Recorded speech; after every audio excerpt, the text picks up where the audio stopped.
ये तो मानेंगे ना कम से कम कि भाई इसमें हिंदू मुस्लिम का कोई मुद्दा नहीं है। अब ये जो नई जनसंख्या नीति आएगी वो हिंदू मुसलमान सिख ईसाई सब पर लागू होगी, तो जो लोग धार्मिक रंग देने की कोशिश कर रहे हैं पूरे मामले को, वो गलत राह पर है, ये मानते हैं आप? अब सवाल ये उठता है कि उत्तर प्रदेश की जनता इस बात को मानेगी या नहीं मानेगी, ये देखना है। देखिए, मैं ये समझता हूँ कि जनसंख्या नियंत्रण कानून की नीति तो बहुत सालों से, पिछले 50-60 सालों का भी एक मुद्दा रहा है। लेकिन सवाल ये उठता है कि आप जब इसके साथ इस बात को जोड़ देते हैं कि भाई देखिए, पिछले दिनों कोविड जो आया उसमें जो कैसी भयंकर तबाही हुई, उत्तर प्रदेश में जो गंगा में बहती हुई लाशें रहीं, अस्पताल के बाहर लोग मर गए और दवाइयाँ नहीं मिली उनको और हमने उनका कफन चुरा लिया गंगा के किनारे से, वो सब जनसंख्या अनियंत्रित होने की वजह से। तो ये बहुत गलत बातें हैं कि भाई आपने सारा दोष मढ़ दिया जनसंख्या पर ताकि आपका ये गुनाह छिप जाए कि कोविड के दौरान आपकी जैसी मिसमैनेजमेंट थी और जैसी दुर्गति से आपने सरकार चलाई, वो गुस्सा जो जनता का है वो लोग भूल करके जनसंख्या पर थोप दिए। तो पहला तो ये जो आप परपंड रचा गया, इस पर जो है सोचना विचार करना चाहिए जनता को। दूसरी आप बात इसे परपंच कह रहे हैं, मतलब जरूरत नहीं है क्या ऐसी सख्त पॉलिसी की? आज की तारीख में आपको जरूरत महसूस नहीं होती क्या? अरे अरे भाई, ये तो पूरे जो है देश का एक विषय है। क्या ऐसी बात नहीं है कि सिर्फ उत्तर प्रदेश में जनसंख्या एक समस्या, राजस्थान है, मध्य प्रदेश है, बंगाल है, तमाम जगह है। लेकिन अब सवाल ये उठता है कि ये पॉलिसी के बारे में जो आप ला रहे हैं, अभी कौन सा विधानसभा का सत्र होने वाला है उत्तर प्रदेश के चुनाव से पहले, बताइए।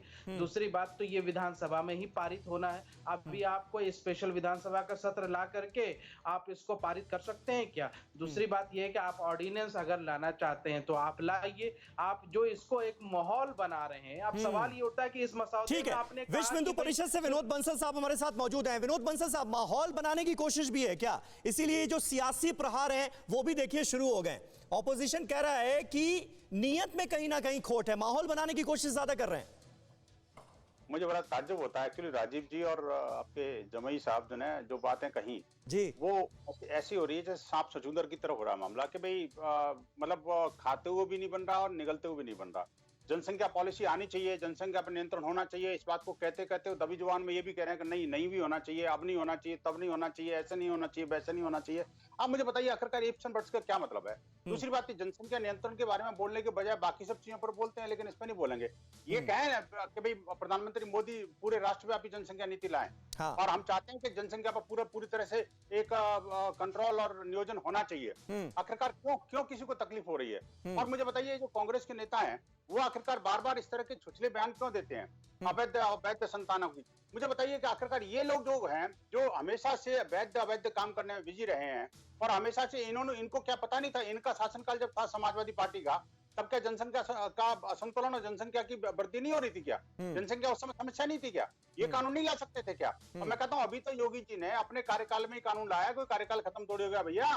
आपको समर्थन करना चाहिए था, आपको योगी जी के लिए एक अभिनंदन पत्र भेजना चाहिए था। हाँ, कि आपने बहुत बढ़िया काम किया, चाहे जाते जाते किया, कोई बात नहीं।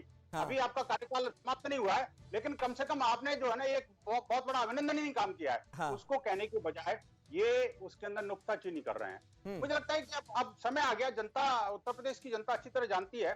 देखिए आज विश्व जनसंख्या दिवस है। पूरे विश्व के अंदर जो बेतहाशा बढ़ती जनसंख्या पर, अगर दुनिया के सबसे बड़े लोकतंत्र के सबसे बड़े राज्य ने, सबसे बड़ी जनसंख्या वाले प्रदेश ने, जो कि कई 5-6 कंट्रियों के बराबर की जनसंख्या रखता है, सही बात है, 24 करोड़, बहुत बड़ा अभिनंदनीय काम किया है। मैं कहता हूं संपूर्ण विश्व को इसके लिए एक सबक लेना चाहिए था। नहीं तो विनोद बंसल साहब, जैसे हम मुस्लिम धर्मगुरुओं से जब हमने इस पर बात की तो उन्होंने भी एक तरह से स्वागत किया। मौलाना खालिद रशीद फिरंगी महली का ये कहना था कि भाई इसे हिंदू मुसलमान के नजरिए से क्यों देखा जा रहा है, कानून तो सबके लिए होगा और माइनॉरिटी से ज्यादा मेजॉरिटी पर इसका फर्क पड़ेगा।